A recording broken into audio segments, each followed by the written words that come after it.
glad that the day is going well, and that for a lot of you, obviously you are at the end of your day. We're just seeing the sunrise here a couple hours ago. But I think for this session, what I really want to say is welcome to the Intrazone, a show about the Microsoft 365 intelligent intranet. And everything that carries on after this is going to be how we build and produce and design and loop in guests and record with them and all the things that we do. And so much of it is within Microsoft Teams. We thought it was a good example for a session. We thought it was a good way to promote what you can do in Teams, not just to record a podcast, but how you can work with a lot of people in unique ways, track information. I'm going to cover a lot of ground in terms of what we do for the podcast, but also I hope to uncover some of what you probably already heard in different sessions, but put into this unique scenario of how you can leverage a lot of the capabilities of Teams, both Teams native, integrations with SharePoint, a lot of things that we're doing with lists and other apps like To Do, OneNote. There's a lot that we do to produce the show. I would say we've ironed out a lot of the kinks. I wouldn't try to promote it as a best practice in the sense of, it is just the way that we work. But in the sense of learning Microsoft Teams, leveraging a lot of the apps if you haven't broadened out in terms of working with different content types, with documents, with list information and whatnot. This will give you a good, clear look at how we do it and hopefully some nuggets that you can take away from it. I am also going to steal some of the nice conference material, as you will see, to kick us off here, mostly to start off to tell you what the show is about. So you get in a sense of what we're trying to accomplish, and then from there really uncovering the how we do it. So I couldn't help, but I just love this graphic, and it really brings into this pop to talk about what the show is about. You won't be able to hear this by nature of the audio is, I've turned it down, sometimes it doesn't come through. But I did want to give you a sense of when we were in the studio. We are not currently. I co-host with Chris McNulty, that's who's there. And we often go into the studio, have fun with our production team, Lisa and Mike, so that we can capture the content. We invite people into the studio and, of course, record. And then after that, it's all about getting the word out. So in the studio, life was a little different. We would actually go to the studio and record on what you see here in a studio booth to get the show going. But the end result here is the nature of how we've been doing it recently is honing what we can do in Teams. Little reveal for today, because we started yesterday, was this is an old logo. And the new logo for the Intrazone is right here. And not only to showcase the new logo, hopefully get people used to it over time in a couple weeks. Hopefully you'll just see this as, aha, the Intrazone, not the change of the Intrazone. But this is one aspect where even for the logo design, we went back and forth, trading design comps from the design team to get what we wanted, to look at what was approved, to start to narrow in maybe what worked from a brand perspective. And we did all of that within our team with the essence of these files being in one location, finally being able to agree after some conversation and some written comments. But it really all starts with what is the Intrazone. And to be hopefully really clear, the Intrazone is a podcast. And we work with people inside and outside of the company to talk with our guests.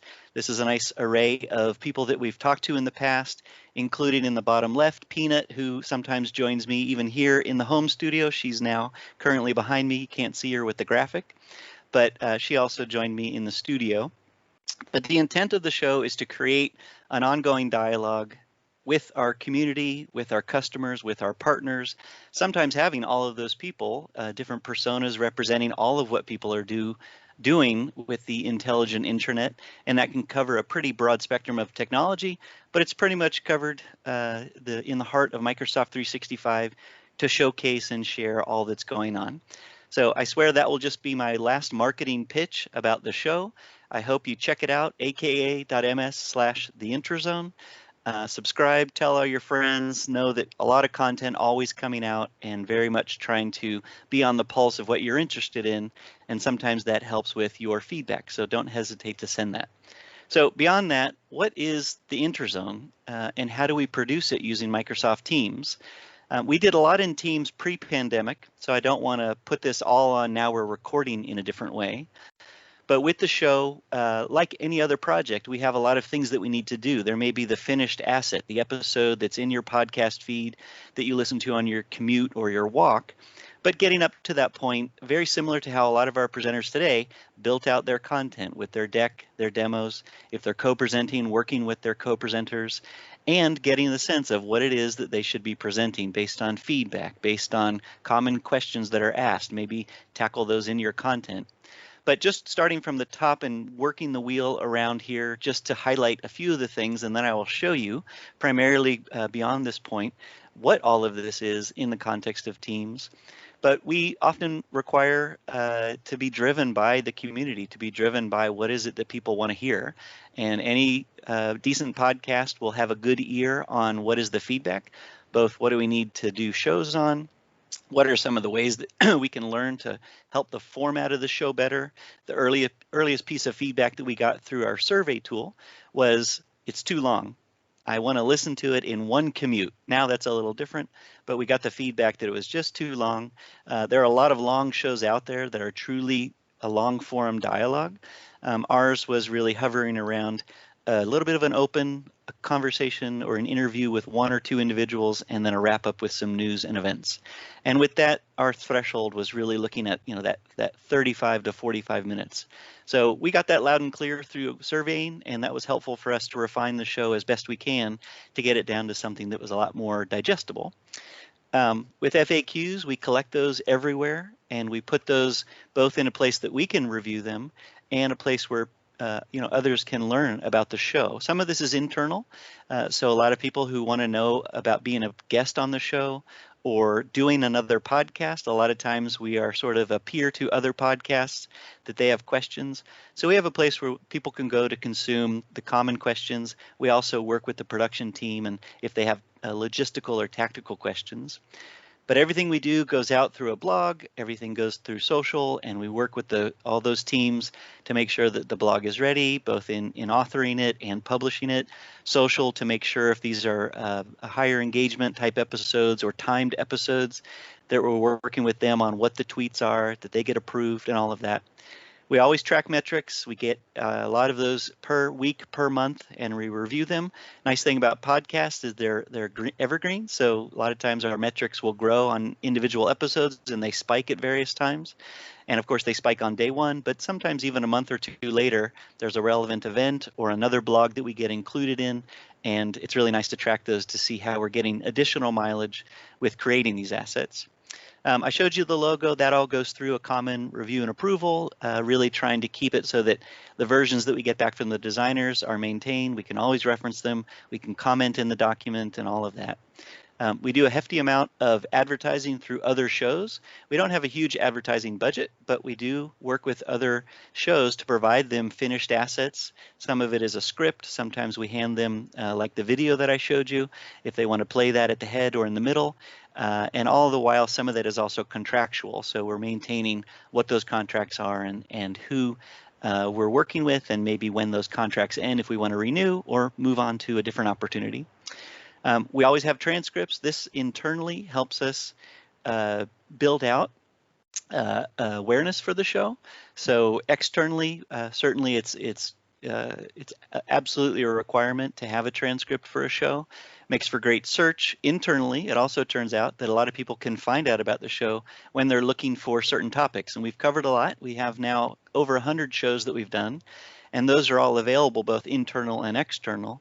And internally, what I mean is they can reference a lot of our show notes, a lot of our information about the show, who we talked to, always then to go listen to the show. But some of it is just learning about the show or grabbing a little something that somebody said.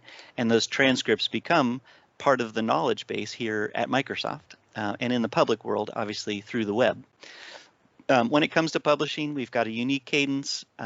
We try to be a bi-weekly show with a bonus monthly show for roadmap, but that publishing cadence and how we work with our production team to know that the episode is finished, we've reviewed it, the transcript is ready, when we're going to go live, is it live, how are we doing on day one, all of those things.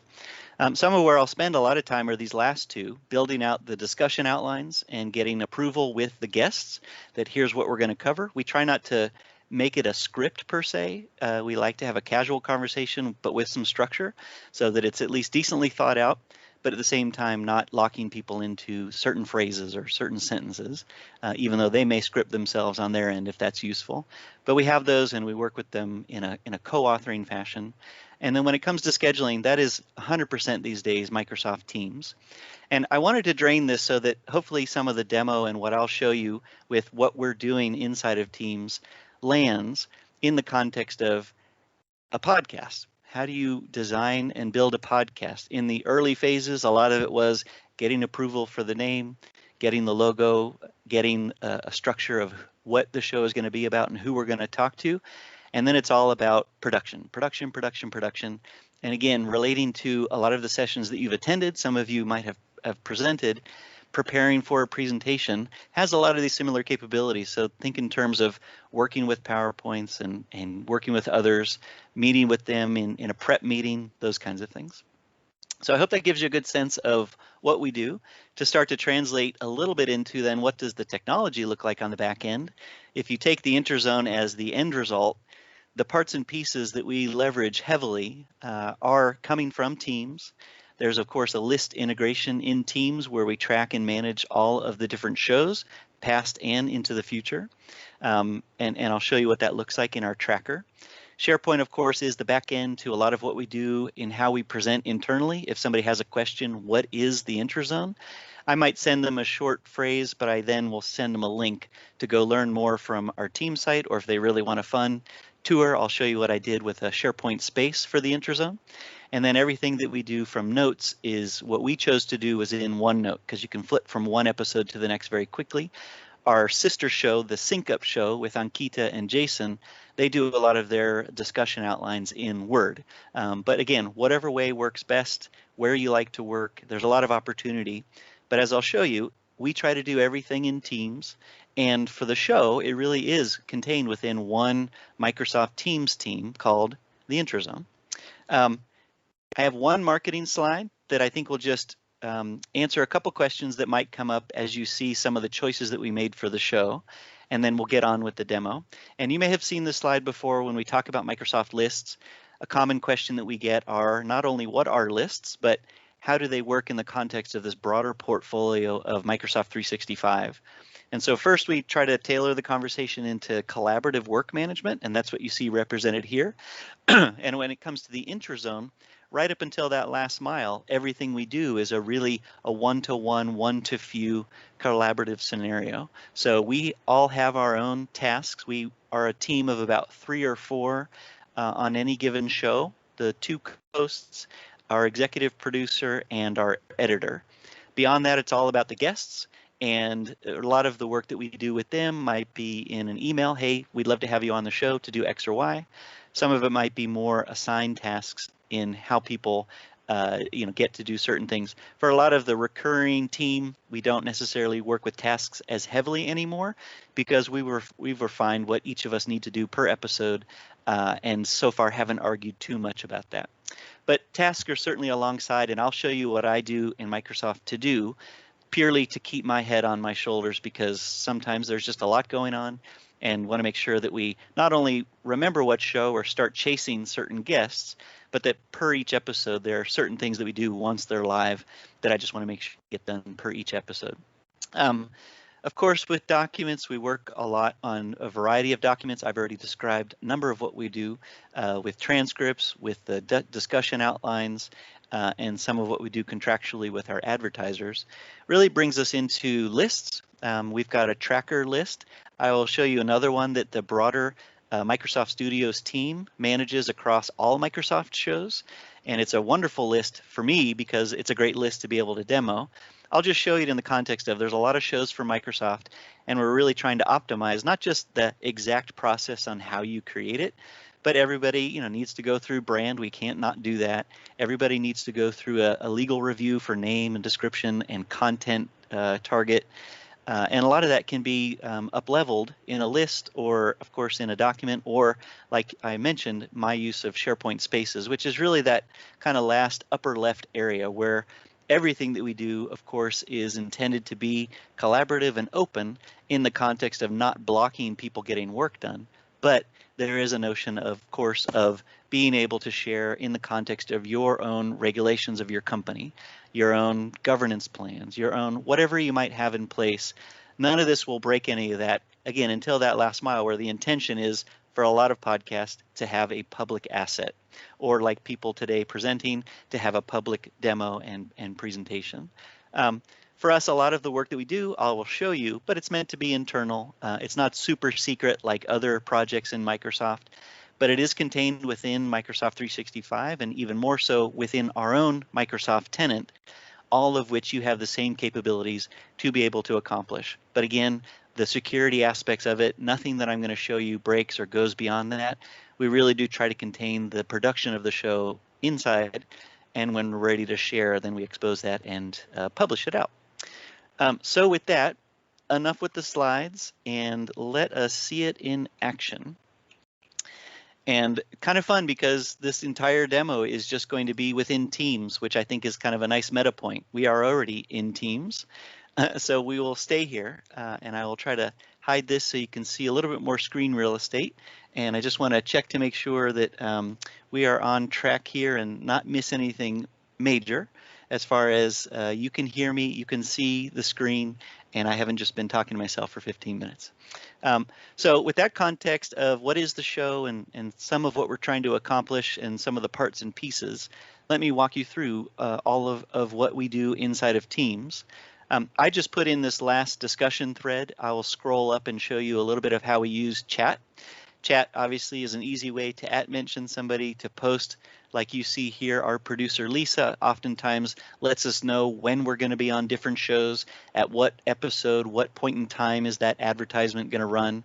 We sometimes do things for product, and you'll see here for Sync Up and for the Intrazone. So she gives us a good sense of where our advertising dollars are being spent and when, and then we can take these and advertise them or reach out and say thank you or whatnot, or at least listen to it and say, yeah, sounds great, and it seems to be doing well. So there's an ongoing discussion of our advertising in chat and links and whatnot. Pretty straightforward use of chat. I also used the recent chat thread here just to highlight that, hey, we have a new logo, and I wanted the broader team, which is not super broad in the context of this team, is relatively small compared to a lot of teams. And I mean teams lowercase t in the capital T teams. And but just to here highlight, you know, I can share that, post it down. People can, of course, respond to it and whatnot. And I'm probably not teaching you anything, but I do want to highlight that we do use Teams for a lot of our specific Intrazone conversations. And just recently, because we had a new logo, I updated the logo for this team, and it's working its way through the system. As you can see, in places you'll see the old one still, but in about 12 to 24 hours, that will flush out and we'll have that nice logo, pervasive as many places as we can put it. But also sometimes it's where Lisa or Chris, who is my co-host, will provide information, links. But as we start working on episodes, you'll start to see we go beyond the chat. And sometimes the chat is derived from the content that we're creating. And really nice thing with Teams always is that notion of content side by side the conversation. So I'll show you that a couple of times. But from a files perspective, we started, and I'll kind of go into, I just have the general channel pinned up here because it's one that I turn to often in working on the show. But also it's just down here in my Teams, and here's the Intrazone, and you can get a sense that for a while we were actually creating a channel per episode, and sometimes we still do when we think there are going to be a number of people involved, because then we can bring everybody together in an even more succinct space, invite them into the team. Most of the time we then remove them from the team. It's not critical from an exposure of information, but you know, we know that sometimes you have a lot of teams that start to build in your left-hand rail, and we're mindful of that. But per episode, we were starting to design, you know, each individual episode, episode 1 and 2 and whatnot, and all the way down. So individual channels are great in the context of the show. But for us, we do a lot in the general channel, and we do a lot in the document library. And one nice feature of the document library, you can see here, I'm in the general channel, so I see all the files in general. But I can also go up that level, and I want to note that the presentation that I was showing earlier is actually stored inside of this space because it's about the Intrazone. So great place to store content, whether that's a PowerPoint, whether it's video, whether it's audio, whether it's like the brand assets. So I'll give you a quick tour of where we store the documents and per episode what we have now kind of graduated to doing. If you look down here, we've got a number of roadmap sessions that we know are coming up. So these are into the future. And one of our recent episodes was this one that we did with Microsoft Viva Topics. And we worked with CJ Tan. And I'm just going to click into it. And a lot of the assets, if I go into a tiles view, you'll see I built out some assets so that we could advertise both this particular episode, grab CJ's image from LinkedIn and put that here. We do a number of different forms of advertisement across Twitter, Facebook, LinkedIn, and other newsletters that we like to plug into. So we try to build out the brand assets, obviously before release so that we can provide those to other teams. And then you'll see here, this is an audio file, so it's not much to see, but this is the finished asset that then gets published into the system. This is the transcript that I mentioned that is now within this system. It's not only here in this Viva Topics folder or in this channel, but it's also just another thing that the Microsoft Search instance can crawl. And I mentioned that that's really nice, not only for the title of this episode, but the contents inside this document, which again, if you think in terms of the broader search capabilities in Microsoft 365, or in the context of people being able to find content or experts, we found some really great response from having these transcripts not only available to the public, but also, like I mentioned, internally. So they're all here, and they lead to then people discovering more about the show. When we start to publish it, we also create a social clip, which again is not a lot to see, but it is a video that we create. We use that same background, and then we overlay a little bit of audio, and this is done by our production team, but then becomes another asset for the episode. And we use this in tweets and in Facebook posts, and it's just a little teaser, and then we always link out to the main show. So here's where we track and manage it. This is that audio file that we then overlay and create a video MP4 asset. So it may be a little overkill to walk through, but from a files perspective, all the way from all of the documents, that's from a show perspective, one episode. But if I go in, some of what I'm showing you is just the innate capabilities of working with files inside of Teams. And if you notice, I haven't left the Teams UI, which is great for me for just being able to access and navigate all of this. But it's also pretty important as I think about getting to these assets. The one thing that we've learned is after 100 shows or after even 50 shows, there was a lot of folders and a lot of kind of looking for what I wanted to look for. So we created an aired episodes that is nothing more than just putting folders within folders. So we broke a little bit of the channels model here, but if you go into all of these episodes, these are all of those assets. I can go back and I can look at anything that we wanted to reuse or reference or share with other people inside kind of that how. But again, one thing I like to highlight for the purposes of both the product and the show, you have this way to go in a breadcrumb back to the main documents library, and you have this full breadth of how you go about it. The other thing I want to show you here, and I'm just going to return to the desktop for 1 second, is something that I saw that my friend Hans Brender is on the line here, and he would tell you a lot of things about OneDrive. And for me, how I use OneDrive from the perspective of working on the show is a lot of this content is really nice for me to work with offline, or at least have at my fingertips. And I also have gone from the Teams interface and chosen to add this to my OneDrive. So if I look here, here is the Intrazone.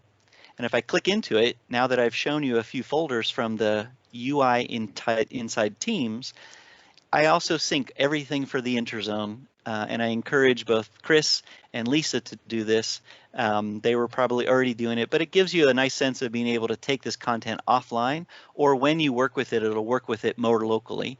And just yesterday, since we published this episode, I also went in and I freed up space. So now pretty much everything is in the cloud, but it's at my fingertips. And it was something that, by nature of OneDrive, Teams has that connection to be able to sync all of that content. So here are all those same folders. Gives me a great way to get into that folder. And when I want to review the social clip, sometimes as I write out the tweet for the social clip based on the clip that we used, it's nice to be able to play it locally just with the local app to be able to play this file. And when I say local, I mean from this synced version. And then I write out what the tweet is going to be, and then I can put that back up into the cloud, or naturally I've got storage sense set up so that it's not hogging a lot of space. So I think that's enough about files. If there are any questions, I'll have time at the end in terms of working with the files. But let me go back into moving through files. I want to next talk about lists. So this is our tracker.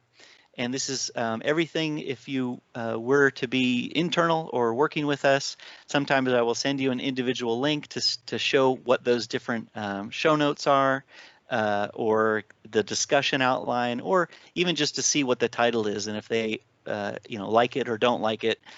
We have final approval, but we always take input. But by the nature of lists, this is something that really gives us a nice information tracking system that really goes way back, and I'm actually going to bring this into more of an expanded tab. So you can see the entire list, again, staying within Teams. I have the ability to add a new item, and I'm going to bring up here, this is where I want a little audience participation in the chat. If I were to add a new episode into the future, maybe if you can put in the chat what a fun title would be, or a fun guest, and I will track that and see if that's something that we can do in a future episode. But if anybody who's listening here in the chat for this, for your instance of Teams right now, post down what you might think would be a great episode. I'm just going to put it in to the future, so it's 06X, and we will make this maybe a regular episode, and I'm waiting for the title. We'll put the air date into the future. Maybe at the end of this month on a Thursday. Any ideas for guests or any ideas for titles? I'll give it another 10 seconds and then I'll just give it a funny one. But I really wanted to show you when we input ideas that we know we're going to start to record and start to produce and publish, that is certainly going to come through. And that will be something that we track here in the list. All right, going once, going twice, no title or guest suggestions. Then I'm just going to add, oh yeah, here we go. I don't know. How to manage people effectively in Teams. Great. Thank you for that. I will use that as the title, as a people manager. And if you have any guest suggestions, we can update that later. So you get a sense, I'm just adding a new list item. It's into the future, so it's going to be back up here at the top. And here is our new list item. Whoop. And if I scroll back up, here it is, how to manage your people effectively in Teams, targeted date, that may change. And that's something that I'll come back to later in terms of if it were to change, some of the things that we can do with lists. And one of the things that I've been wanting to do to make some things a little bit more easier to track. But with this list, before I start to automate some things, you can imagine, like any other list here in Teams, we track and manage across 3 different types of episodes that we create. So we've got partner episodes, and often with partners, we also have customers. So if you're interested in what our partners are doing in this space, what our customers are doing with this technology, a lot of times we have once a month a partner episode. So we tag it as a partner. We obviously track the title and who were our guests. And then also per episode, we have a link that will take you to the final published blog. And this is helpful for me to come to. I can do a search and I can click on the blog link without sifting through too many notes or going out to the web. But as I scroll down, you'll see that we do a lot of regular episodes and a lot of roadmap episodes, some of which are planned and just we know are coming, so we just put those into the queue.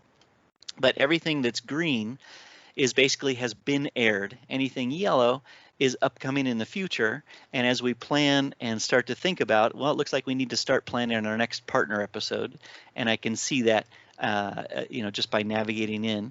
If I want to, I can also, let's see, I did it by type. I will ungroup. I can also, from here, I want to create a rule, and this is something that has just started to come inside of Teams, so I wanted to show you kind of more as a first time for me setting up this rule, the one that I intended. So if a column changes is really what I want to do. So when the air date column changes, I want to get an email. Simple as that. I'm going to build out a rule, and a lot of times if something were to change from an air date perspective, it's either me or it's our producer based on some change out in the public. So if somebody were to change the date on any episode, I want to get an email. Simple rule. So now inside of here, this is actually something I've been waiting to do directly inside of Teams. And that is now a really nice way to operationalize, especially if something like this episode that we just put in here, I will just now go do it and change the date. Let's say we're going to do that and push it by a month, and we'll see if we can do that middle of July. So once that saves down, there should now be an email in my inbox linked to that content and be able to bring that through. The other thing that we do that I want to show you just one example of is, let's say we get a question on episode 44, an API for teamwork. We talked with the Teams platform team, of which I think Vesa is talking right now about this same topic in a different room. But we talked with Bill Bliss, and maybe I had a question just as a follow-up that I wanted to track down. So here with the tracker, I'm also able to go in and mention my co-host, Chris. Did we want to talk with someone from the community about Teams Dev? And we'll see what Chris says. I don't expect that he will respond, and I always like to put that I'm doing a demo. But the nice thing here with our tracker is Chris will get notified. He'll be able to click right into this asset, review it, and get back to me.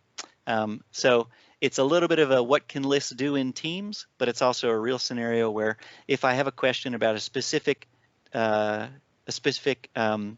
episode, I can do that in context with the conversation. The other things you can do here are pretty straightforward. If I wanted to share, if I wanted to copy a link to bring somebody directly to this, if I'm inviting them as a guest onto the roadmap, you'll see here I've got one listed where we'll be talking with Andre about Project Nucleus. I haven't yet invited him on the show. I just flagged that because I know we're getting ready to release that in the June or July timeframe. So for the show, I'm starting to think who will be our guest.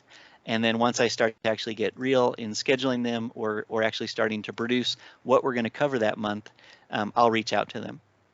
So that's a little bit about using lists. And this is our real Intrazone list show tracker, all of which anybody that's a member of this team has the ability to create a new item, has the ability to ask a question, or if it helps them, to create a rule to help them manage what they get out of this list. So that's how we use the list tracker. And just to show you very quickly how we created it, and then I'll move on from lists, is inside of Teams is now the Lists app for Teams.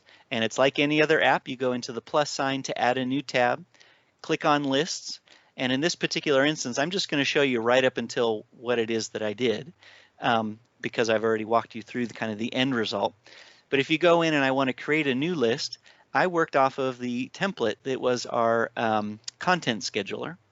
So that might be specific to blogging, it might be specific to tweets, it might be a combination of multiple blogs, multiple authors, lots of different products and outreach. Whatever it is that you're tracking that has some form of content, the finished blog, the episode, the author or speaker or guests.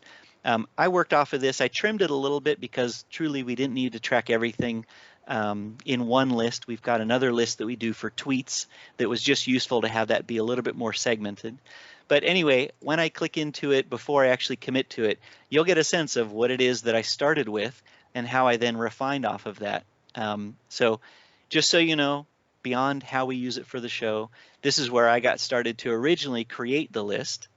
And then the other thing I wanted to show that's relevant in how we did it for this show and for our sister show, the Sync Up, is I wanted to go and show, not this list just yet, but off of the list that I just showed you, one of the other things you can do is beyond using a template, when we started the Sync Up show, that came just a couple months later, we actually created the list from that existing list that I just showed you. So you can always create a list from a list. If you have access to navigate to where that is, so I'll try to find the Intrazone. Here it is. And within the Intrazone, of course, we have a number of different lists that we've been tracking. Here is the Intrazone tracker. And from here, click Next, give it a title like Sync Up, and then they already have all of that formatting, all of the column structure, and that is in fact how they manage the show. So that's the last aspect. I'll come back to lists in a second, but back to teams. And now some of the fun of how we promote the show internally. This happens to be the home page of the team site. I've added that page as a tab in Teams, and it's a place sometimes in conversation I'll reference for people to be able to go and learn more about the show or get some of the most common links that people ask about. And again, let me expand this so you can see the full extent of my internal advertising page. People can go look at what the show looks like on the Google Play feed, the Apple Podcast feed. I'll get into the survey in a little bit. These are just some of the main links to the show, including of every blog. So anytime somebody clicks this, they of course go to that asset, and it's really just a launching point for somebody to go to our blog and see everyone that's filtered down just on the individual show blogs that we've published. But it really is a place for people to learn. Here is that same promo video. I have it in line here to play. I update this graphic sometimes just to show when we were in the studio some of the fun, and I try to get a kind of a current tweet just so that people can learn about how we talk about the show, where we advertise, and what it looks like. This is just a fun one recently that I put out around the new logo. And if you notice, here's that same list embedded in the page so people can review and see the different episodes that we've planned and what's not and what's going on. So I use the home page from the team site to advertise internally, and it's also a place for me to go to just have a quick launch into some of these common assets to either share them or to go look for something that I'm looking for. Last thing I'm going to spend a little bit of time on, and then I'll jump through some other aspects just in this last 5 or 10 minutes, is where we actually truly manage the show.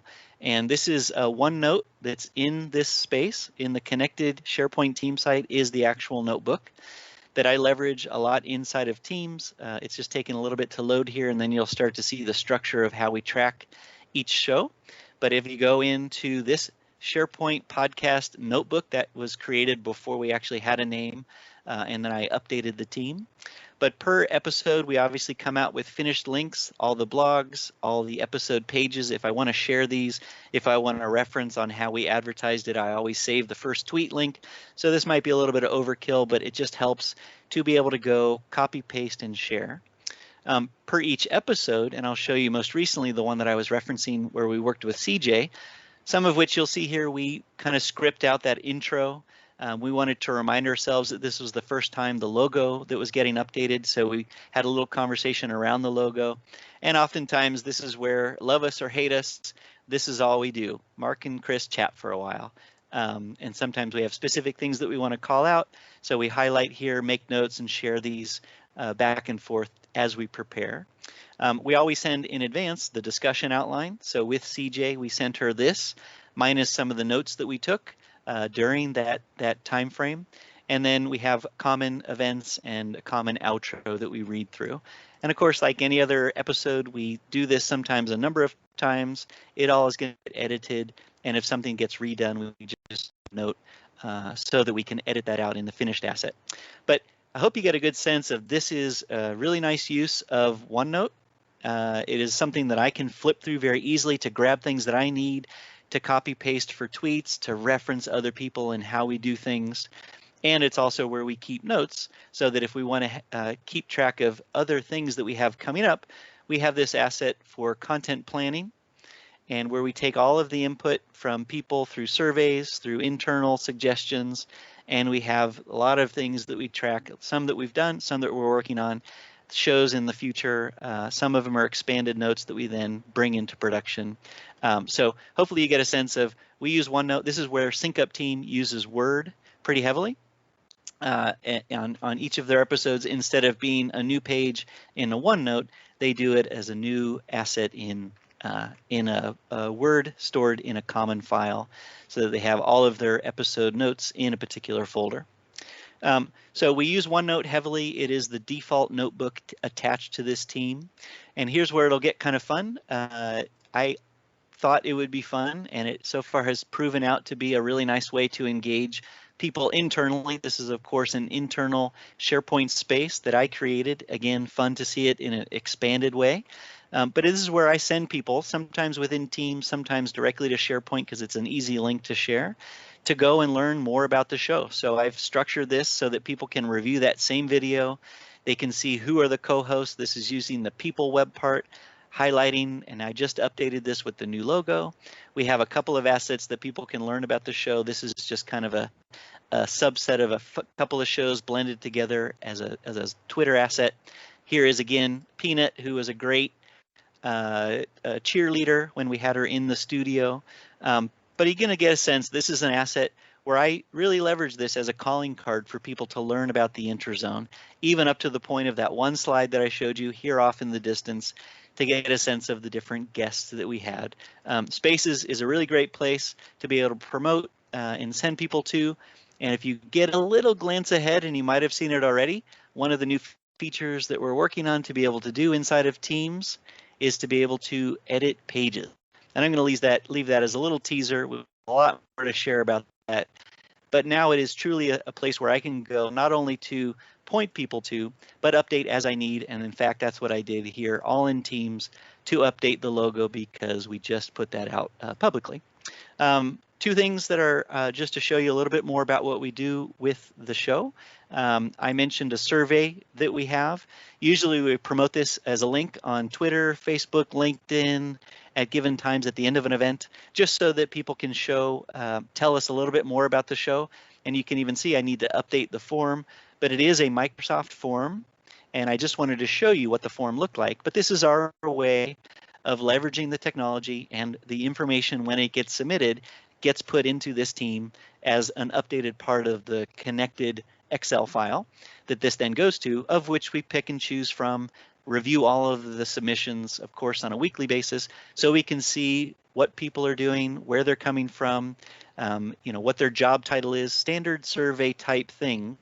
But it is something that we look at so that we know who our audience is, what our audience wants us to do, and a very easy way to do that in a public fashion, and certainly is a great way to get feedback in a way that is accessible in an anonymous.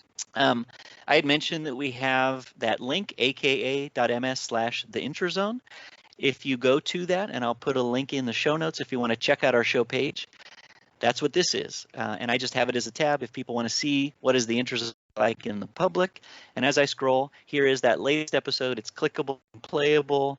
But as I go through and back in time, here are all the episodes of which we promote here, and then always as usual blog with the episode embedded. And in fact, I come here to grab the embed code because it's really the cheapest, closest place that it's the real final embed code. And then I put it into the blog and publish that. So really nice for me to be able to access it all in one place. And in fact, it's just a really nice use of the website tab to put in an asset that I refer to often. And of course, I showcase and promote to a lot of other people.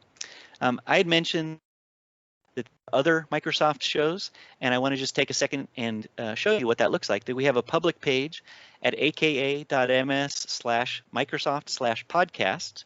And there you'll see the Intrazone, you'll see Sync Up. This is public, so you can also, if you want to, subscribe to the different platforms that we publish on. Some of the shows have different links. If you want to learn more, this is our Behind the Tech with Kevin Scott. But these are all Microsoft produced shows. They are all managed by Microsoft Studios. Some of them manage them on their own. If you know our friend of the community, Jeremy Thake and Paul Shefflin, you'll see some familiar faces, and sometimes you'll discover a new podcast inclusive of our friend Vesa and the work that he does with the community on the PNP Weekly Show, which you should attend live. It's a great interactive community, but they also publish it out as a show that you can subscribe to. So I mentioned that because the last thing I want to show you before we switch back to my final slide is what does that list look like in how the broader Microsoft Studios team manages not just the Intrazone, but all Microsoft podcasts. And you might expect that they do it in a list, and they do it in another team space. So if you'll notice, they call their team the Microsoft Podcast Community, and that happens to be their instance of Teams. I've been invited into it to contribute, and this is their way of tracking all of the assets that they do to create shows, podcasts, who are the main context, who are the hosts, the goals of the series, when it started to be on air. And this is, again, another use of scene a list. If you're in that team, they have this as a tab as well. And again, kind of fun to see from a visual perspective, all those same shows that are on that public page. This is how they actually manage them internally. So not just for the Intrazone, but leveraging this as a way to track who is involved, what the show is about, and can be a link that they can share to learn more about those different shows. So with that, I am going to turn back to my last couple of slides, which is really to talk about the roadmap of some of what I've showed you, some of which you already have, but all the work that we're doing, I can't get away from not talking about the roadmap because a lot of the innovation I've been able to take advantage of to build out the show, and I would be remiss to at least tip the hat to a lot of the teams that are building what I leverage to produce the show. There's a lot more from the Teams team, of course, that's not on here with private channels and webinars and lots of functionality that we'll be taking advantage of to maybe do a public show. Chris and I have been talking about leveraging webinars to be able to broadcast a public Intrazone, but do that more in-house on our own and not just attached to an event. But specifically on everything I've been showing you, there's always innovations coming from SharePoint, from Yammer, from Stream to make a lot of what our recordings, which I forgot to mention, I kind of glossed over that. Everything that we're doing here, recording the session, is how we record our guests. We do it all over Teams these days. We ask people to record locally, and then we gather those assets and edit them in post-production. But I forgot to mention that we use Teams primarily to record with our guests. And I apologize that I skipped over that important part. We schedule meetings, we record them, and then we use that as a guide to take those locally recorded assets. And one tip here, if you're doing anything recording over Teams and you want to have a fail-safe backup, go to your Start menu on Windows and type in Voice Recorder, and there's a wonderful Windows 10 app that for anybody in about 2 seconds you can get them to record. And if you can hear them through the microphone, that usually is the default microphone. So we do that, and that's hopefully, if you don't know about that app, it's a dead simple, easy one that anybody on a Windows 10 machine or comparable, I bet, on the Mac platform to be able to record locally, send us that MP3 file, and we incorporate it into our finished asset. So I am at time, and I just wanted to thank you all for joining Teams Nation. Obviously, Teams Fest has been a success in the past. I've been a part of the event before. I've really enjoyed engaging with the community. I hope that there have been some nuggets, not only to just see how we do the show if you had an interest in the Intrazone, but how we leverage it and really push some of those aspects of Teams to be able to benefit on how we do our real work, to work on the episodes, to publish them, to work across and co-author and collaborate with the guests. But if you like this session, let me know, let the Teams Nation event know. If it's something that they could have freed up a slot and do something else with, I love to know that too, so that they have the best content put out there into the community. I'm going to pause by nature of just until they tell me to stop talking and kick me off, but just to make sure if there were any questions that came up, and I'll certainly work on these offline, but Adam or any of the team that were maybe looking at any of the chat, any burning questions that you saw that were important ones that maybe I can cover one or two of them verbally, and then I will turn to answer them behind the scenes. Hi, Mark. I don't think there's any questions outstanding because a lot of it was very much interactive. So, great. I think we're good, although it might be worth just looking through just to make sure I've not missed any. But yeah, great session. Thank you. It's really good to actually see what happens behind the scenes. You know, it's great for us end users seeing the finished article, but it's, you know, you don't really see how much effort goes into it. So yeah, it's really good. Great. Well, I'll be online. I'll jump off so that you can start to prepare for the next session. But if anybody has any comments, questions, I'll be online for a little bit and then going to take a little break and then jump into VR and potentially have no arms and be waving in AltSpace VR. But thank you for your time. Thanks for joining Teams Nation. It's great to see so many people engaged, learning about the teams, sharing their thoughts, getting the thumbs up from Hans. That just means it was a wonderful hour for me, and I hope you all enjoyed learning more about what we do with the show. And again, one last pitch. I put a link into the chat check out the show, share it with your colleagues, your friends, your family. If they like technology, if they like Microsoft 365, and they like that window of the intelligent intranet, I know that you will enjoy an episode, if not every episode, if you subscribe. But really appreciate you all joining today in the event, joining this particular session, and now turn your attention to a lot of great content as the show comes to a close across 11 tracks. That's a lot of content. But again, thanks for having me. No, pleasure. Pleasure having you. Thank you. Thank you, Mark.